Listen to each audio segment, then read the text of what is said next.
Hello बच्चा party. तो कैसे हैं आप लोग। Welcome to another classes of Jiya classes. तो आज हम क्या देखेंगे, आज हम चैप्टर 4 बेसिक ज्योमेट्रिकल आइडियाज का इंट्रोडक्शन पार्ट देखेंगे। ठीक है, तो ये इंट्रोडक्शन पार्ट है, उसके बाद हम एक्सरसाइज के सॉल्यूशंस भी देखेंगे। ठीक है, तो चलिए बेसिक ज्योमेट्रिकल आइडिया, चैप्टर का नाम क्या है, बेसिक ज्योमेट्रिकल आइडियाज। तो क्या होता है ज्योमेट्रिकल, किससे बना हुआ है, ज्योमेट्री। ज्योमेट्री हमने कहीं सुना हुआ है, राइट। हमारा ज्योमेट्री स्टार्ट होता है ग्रेड 3 से स्टार्ट होता है, क्लास 3 से हम ज्योमेट्री पढ़ना स्टार्ट करते हैं। ठीक है, तो ज्योमेट्री में क्या होता है, हम उसकी डेफिनेशन और बाकी चीजों के बारे में नहीं पढ़ेंगे, वो हम ऑलरेडी पढ़ चुके हैं पिछले क्लासेस में, राइट। तो ज्योमेट्री मतलब क्या होता है, मैथ्स का वो पार्ट होता है जिसमें हम शेप्स के बारे में पढ़ते हैं, डिफरेंट टाइप ऑफ शेप्स के बारे में पढ़ते हैं। ठीक है, तो हम उसी का आज पार्ट देखेंगे, हम बेसिक ज्योमेट्रिकल आइडियाज देखेंगे। तो हमारा पहला टॉपिक क्या है, हमारा पहला टॉपिक है पॉइंट। पॉइंट हमारा पहला टॉपिक क्या है, पॉइंट। तो पॉइंट के बारे में तो सबने सुना होगा। पॉइंट क्या होता है, एक जो डॉट बना देते, पॉइंट। ये कहीं भी एक डॉट होगा उसको हम क्या बोलते हैं, पॉइंट बोलते हैं। और इसको नेम कैसे करते हैं, इसका नेमिंग करते हैं, आप इसको लिख सकते हो किसी भी अल्फाबेट से। मान लीजिए यहाँ पे मैंने बोला पॉइंट ए है, यहाँ पे कहीं पे डॉट है, मैंने बोला ये पॉइंट बी है। ठीक है, तो कहीं पे भी एक डॉट होगा तो उसको हम क्या बोलते हैं, पॉइंट बोलते हैं। और इसको हम डिनोट करते हैं अल्फाबेट से, like A B C D. अगर मैंने यहाँ पे पॉइंट बनाया तो ये हो गया आपका पॉइंट जेड। ठीक है, चलिए अब सेकंड टॉपिक देखते हैं। चलिए दूसरा हमारा टॉपिक क्या है, दूसरा हमारा टॉपिक है लाइन। ठीक है, लाइन के बारे में भी आपने सुना होगा। लाइन क्या होता है, लाइन हम कैसे बनाते हैं, ये होता है आपका लाइन। ठीक है, दो एरो होते हैं उसमें हमको बोलते हैं, जिसको बोलते हैं हम लाइन। ठीक है, और ये एरो क्या शो करता है कि ये दोनों डायरेक्शन में आगे बढ़ सकता है। ठीक है, ये दोनों डायरेक्शन में आगे बढ़ सकता है। ठीक है, अब लाइन को हम नेमिंग कैसे करते हैं, नेमिंग कैसे करते हैं, आप इसको लिख सकते हो लाइन ए बी।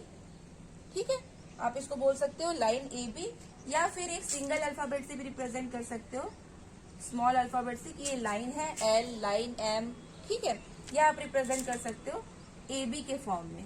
आप दोनों एंड पॉइंट को भी दे सकते हो लाइन ए बी, या फिर आप लिख सकते हो लाइन एल, स्मॉल अल्फाबेट से।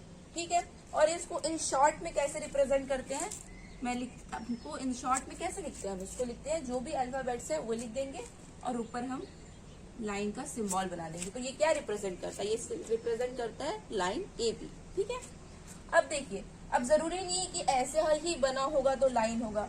लाइन तो कैसे भी बन सकती है ना, आप लाइन ऐसे भी बना सकते हो, ये भी एक लाइन है, ये भी एक लाइन है, राइट। मैंने बनाया कुछ ऐसे बना दिया, तो ये भी एक लाइन है। ठीक है, तो दोनों साइड अगर एरो स्ट्रेट लाइन है और दोनों साइड अगर एरो दिखा रहा है, विच मीन्स वो लाइन शो करेगा। ठीक है, और लाइन को हम इस तरह से रिप्रेजेंट करते हैं। ठीक है, चलिए अब नेक्स्ट टॉपिक देखते हैं। चलिए, तो हमारा नेक्स्ट टॉपिक क्या है, लाइन सेगमेंट। ठीक है, लाइन सेगमेंट में सुना सुना हुआ लग रहा है। ठीक है, लाइन सेगमेंट क्या होता है, लाइन सेगमेंट देखो, एक लाइन होता है जिसमें एरो नहीं होती, जिसमें एंड पॉइंट्स होते हैं। ठीक है, ऐसा लाइन जिसमें एरो नहीं होता है, सिर्फ एंड पॉइंट्स होता है। ठीक है, इसको हम बोलते हैं लाइन सेगमेंट। अब इसका नेमिंग कैसे करेंगे आप, इसका नेमिंग करेंगे आप अल्फाबेट से, 2 अल्फाबेट्स, कोई भी अल्फाबेट्स लिख सकते हैं। यहाँ पे मैंने लिखा लाइन सेगमेंट ए बी। इसको कैसे डिनोट करोगे आप, ए बी लिखोगे और ऊपर बनाओगे ऐसा लाइन सेगमेंट। तो ये क्या रिप्रेजेंट कर रहा है, ये line segment A B represent कर रहा है। ठीक है, अब जरूरी नहीं है कि ऐसा ही बना होगा तो ये लाइन सेगमेंट होगा। लाइन सेगमेंट तो कैसा भी हो सकता है, ये भी एक लाइन सेगमेंट है, मैंने बोला सी डी एक लाइन सेगमेंट है, राइट। यहाँ पे मैंने बनाया कुछ ऐसा, मैंने बोल दिया ये लाइन सेगमेंट है पी क्यू। ठीक है, तो स्ट्रेट लाइन होनी चाहिए विथ 2 एंड पॉइंट्स। अगर दोनों साइड एरो होता है तो वो लाइन होगा, दोनों साइड अगर एंड पॉइंट हो गया तो वो क्या होगा, आपका लाइन सेगमेंट। ठीक है, चलिए नेक्स्ट टॉपिक देखते हैं। चलिए अब नेक्स्ट टॉपिक क्या है, हमारा नेक्स्ट टॉपिक है रेस। ठीक है, तो रेस क्या होता है, रेस थोड़ा आप रिलेट करोगे सन रेस। आपने सुना है ना, सूरज की किरणों के बारे में सुना है। तो सूरज की किरणें कैसे आती है, अगर ये सन है तो सूरज की किरणें कैसे आती है अर्थ पे, इसी तरह से आती है ना, इसी डायरेक्शन में आती है, राइट, इसी डायरेक्शन में आती है ना, राइट। तो यहाँ से आप इजिली याद रख सकते हो कि रेस क्या होता है। देखो, एक एरो है और एक एंड पॉइंट है। ठीक है, तो यही रेस होता है। रेस क्या होता है, एक एंड पॉइंट होता है, एक एरो शो करता है, तो इसको हम बोलते हैं रेज। ठीक है, अब देखो, या तो आप कैसे याद रख सकते हो, लाइन का जो हाफ है, ये लाइन है, अगर लाइन को हम हाफ कर देते हैं, ये हाफ हो गया लाइन का, तो ये क्या शो कर रहा है, रेस, राइट। अब रेस को कैसे रिप्रेजेंट करते हैं हम, डिनोट कैसे करते हैं, आप कोई भी दो अल्फाबेट से लिख सकते हो। मैंने लिखा है यहाँ पे ए बी, तो ये क्या शो कर रहा है, रे ए बी, या इसको हम कैसे लिख सकते हैं, ए बी और ऊपर में हम एरो बना देते हैं, सिंगल एरो, तो ये क्या शो करेगा, रे ए बी। ठीक है, ये अगर मैंने लिखा सी डी, तो ये क्या हुआ, रे सी डी। ठीक है, अब जरूरी नहीं है रे इसी ऐसा ही बना हो, रे ऐसा भी बन सकता है, रे ऐसा भी बन सकता है, ये स्ट्रेट होना चाहिए, एक एंड पॉइंट और एक एरो होना चाहिए, तो वो रे रिप्रेजेंट करेगा। ये भी एक रे है। ठीक है, तो ये सारे रे की एग्जाम्पल हो गए। चलिए अब नेक्स्ट टॉपिक हम चलिए, तो हमारा नेक्स्ट टॉपिक क्या है, इंटरसेक्टिंग लाइंस। ठीक है, क्या है, इंटरसेक्टिंग लाइंस। अब यहाँ पे मैंने लाइंस यूज किया है, लाइन यूज नहीं किया है। ठीक है, लाइंस यूज किया मतलब ये प्लूरल फॉर्म है, मतलब एक से ज्यादा लाइन आएंगी। ठीक है, इंटरसेक्ट मतलब क्या होता है, मिलना या इंटरसेक्ट करना या क्रॉस करना। ठीक है, ठीक है, तो इंटरसेक्टिंग लाइंस क्या होगी, ऐसे दो लाइंस जो एक दूसरे से मिलेंगी। ये मैंने मान लो एक लाइन बना दिया, ये एक लाइन बना दिया मैंने, लाइन ए बी बना दिया फॉर एग्जाम्पल। ठीक है, और दूसरा लाइन मैंने फॉर एग्जाम्पल ये बना दिया, लाइन सी एंड डी।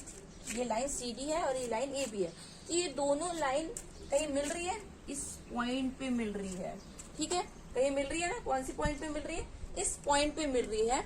तो ऐसे लाइंस को हम क्या बोलते हैं, इंटरसेक्टिंग लाइन बोलते हैं, जो किसी पॉइंट पे मिलते हैं। और इस पॉइंट को हम क्या बोलते हैं, इंटरसेक्टिंग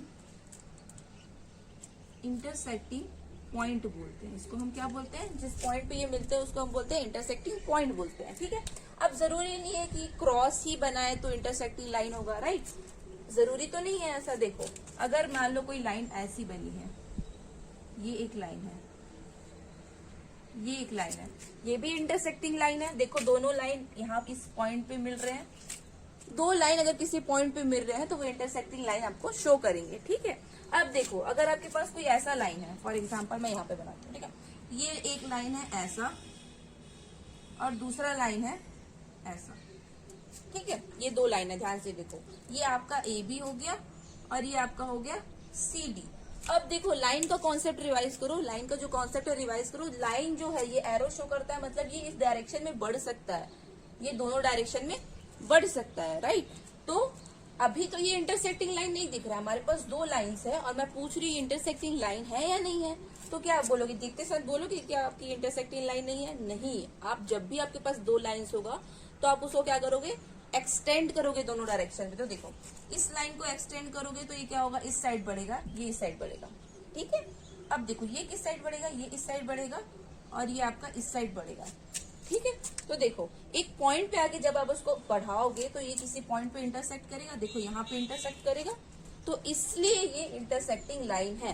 तो जब भी आपके पास दो लाइन दिया होगा, अगर इंटरसेक्टिंग दिख रहा है, क्रॉस दिख रहा है, किसी पॉइंट पे मिलता हुआ दिख रहा है, तो अब तो आप डायरेक्टली पता लगाओगे इंटरसेक्टिंग है, राइट।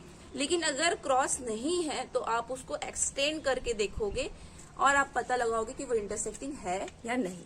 ठीक है, चलिए अब नेक्स्ट टॉपिक देखते हैं। चलिए, अब हमारा टॉपिक क्या है, पैरेलल लाइंस। तो पैरेलल लाइंस, देखो यहाँ पे भी मैंने यूज किया है लाइंस, मतलब हमारे पास एक से ज्यादा लाइन आएंगी, प्लूरल फॉर्म में है। ठीक है, अब पैरेलल लाइन क्या होता है, पैरेलल लाइन जस्ट अपोजिट होता है इंटरसेक्टिंग लाइन का। ठीक है, इंटरसेक्टिंग लाइन क्या हो रहा था, जो किसी पॉइंट पे मिल रहे थे, राइट। पैरेलल लाइंस ऐसी लाइंस होंगी जो कभी नहीं मिलेंगे, जो कभी नहीं मिलेंगे। फर्स्ट पॉइंट जो होगा, नेवर मीट, इसका पॉइंट क्या होगा, फर्स्ट पॉइंट क्या होगा, ये नेवर मीट, कभी नहीं मिलेंगे। ये दो लाइंस कभी नहीं मिलेंगी। ये मैंने बोला लाइन ए बी है और मैंने बोला ये लाइन सी डी है, ये लाइन ए बी है और ये लाइन सी डी है, और मैं बोल रही हूँ कि ये line A B parallel to C D है, line A B C D के पैरेलल है। तो देखो, आप इसको कितना भी एक्सटेंड कर लो, आप ये लाइन को कितना भी एक्सटेंड कर लो, ये कभी भी आपको नहीं मिलेंगे, नेवर मीट। और जो इनके बीच का जो डिस्टेंस होगा, दो लाइंस के बीच का जो डिस्टेंस होगा वो हमेशा इक्वल रहेगा। अगर मान लो यहाँ पे 4 सेंटीमीटर है तो आप उसको एक्सटेंड करोगे तो जाके कहीं और वो 5 सेंटीमीटर नहीं हो जाएगा, वो हमेशा जो उसका इक्वल जो डिस्टेंस है वो इक्वल रहेगा। आप इसको बहुत इजी तरीके से समझ सकते हो। जो रेलवे ट्रैक होता है, रेलवे ट्रैक होता है वो कैसा होता है,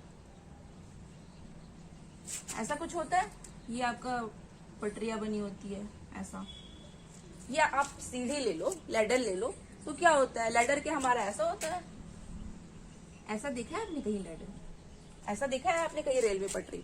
तो आप उस कॉन्सेप्ट से याद रखो कि जो रेलवे की जो पटरी होती है हमेशा देखो कभी मिलती है कि ये दोनों लाइन होती है, जो एंड होता है ये, वो कभी मिलती है कि कभी नहीं मिलती है, ठीक है।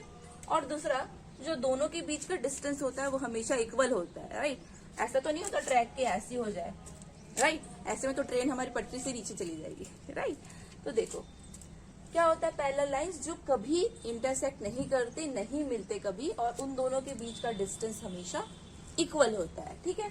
तो देखो यहाँ पे मैंने 2 पैरेलल लाइन लिखा है, A B and C D. तो इसको कैसे लिखोगे आप, इसको लिखोगे A B parallel to C D. कैसे डिनोट करते हैं हम इसको, A B parallel to C D. Parallel मतलब 2 पैरेलल लाइन इक्वल डिस्टेंस में हम बना देते हैं, ठीक है।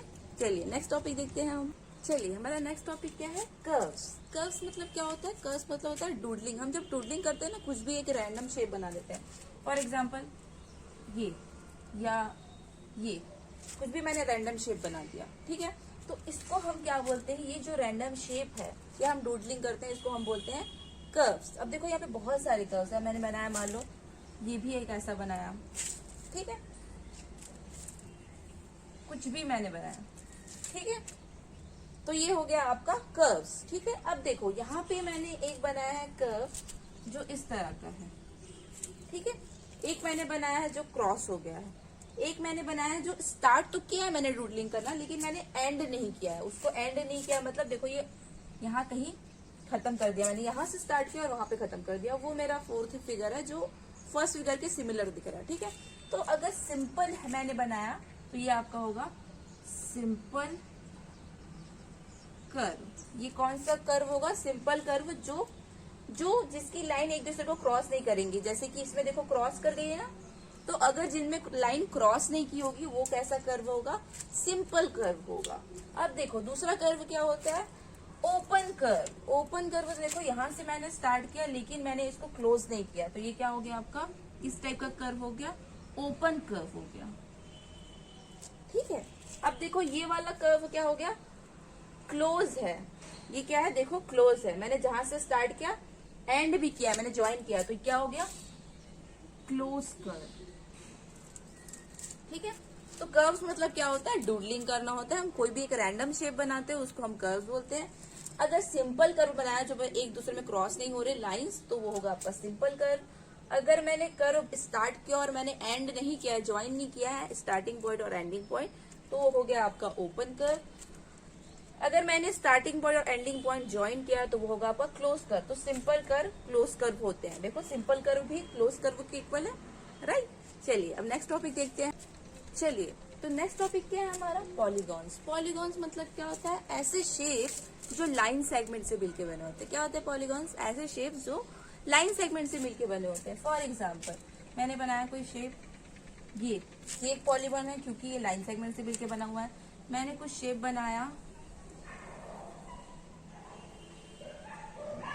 ये शेप बनाया, ये भी पॉलीगॉन है क्योंकि ये भी लाइन सेगमेंट से मिलके बना हुआ है। अगर मैंने कोई शेप बनाया ऐसा,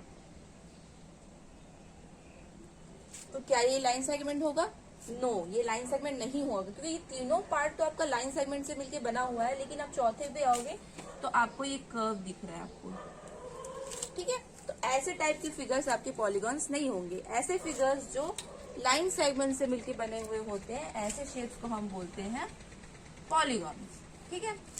अब देखो जब भी हम पॉलीगॉन पढ़ेंगे तो हमारे पास आएगा 3 चीजें आएगी, ठीक है। फर्स्ट क्या है, वर्टेक्स, वर्टेक्स या वर्टाइसेस। वर्टेक्स या वर्टाइसेस दोनों बोल सकते हैं। वर्टेक्स सिंगुलर फॉर्म है, वर्टाइसेस प्लूरल फॉर्म है, ठीक है। फिर सेकंड हमारे पास आएगा साइड्स। सेकंड पॉइंट हमको ये देखना है साइड्स। एंड थर्ड पॉइंट हमको देखना है, थर्ड पॉइंट हमको देखना है डायगोनल्स, ठीक है। तो ये सारी चीजें क्या क्या होती है देखो, ये मैंने एक बनाया है पॉलीगॉन, ठीक है। ये यहाँ पे मैं थोड़ा ब्रॉड वे में बना देती हूँ, ठीक है। ये हो गया मेरा एक पॉलीगॉन। इसको नेम कैसे दोगे? इसको नेम देंगे हम इनके कॉर्नर से, A B C and D, ठीक है।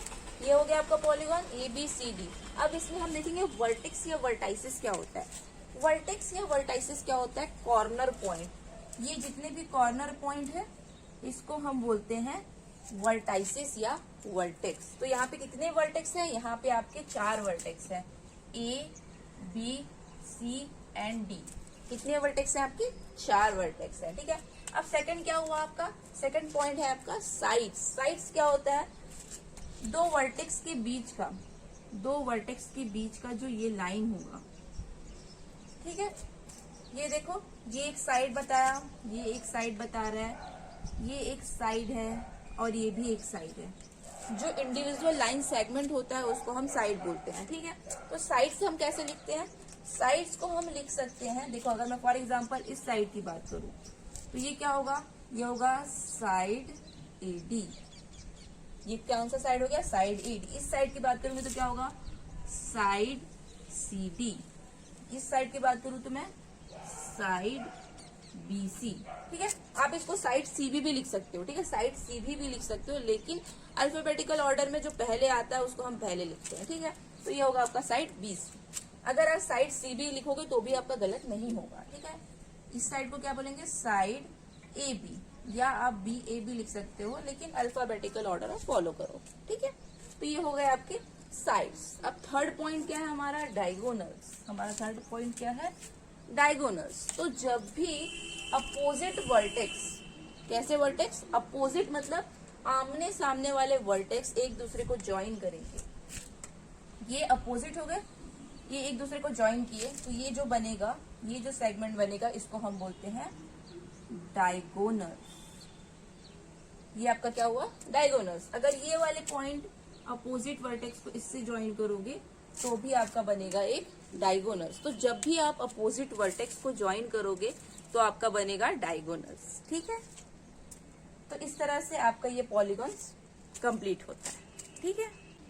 Thank you for watching this video. अगर ये वीडियो आपको पसंद है तो प्लीज़ इस वीडियो को लाइक करें। अगर आप इस चैनल पे नए हैं तो प्लीज़ इस चैनल को सब्सक्राइब करें। और अगर आपको कोई भी डाउट है तो आप हमें कमेंट बॉक्स में ज़रूर बताइए। Thank you.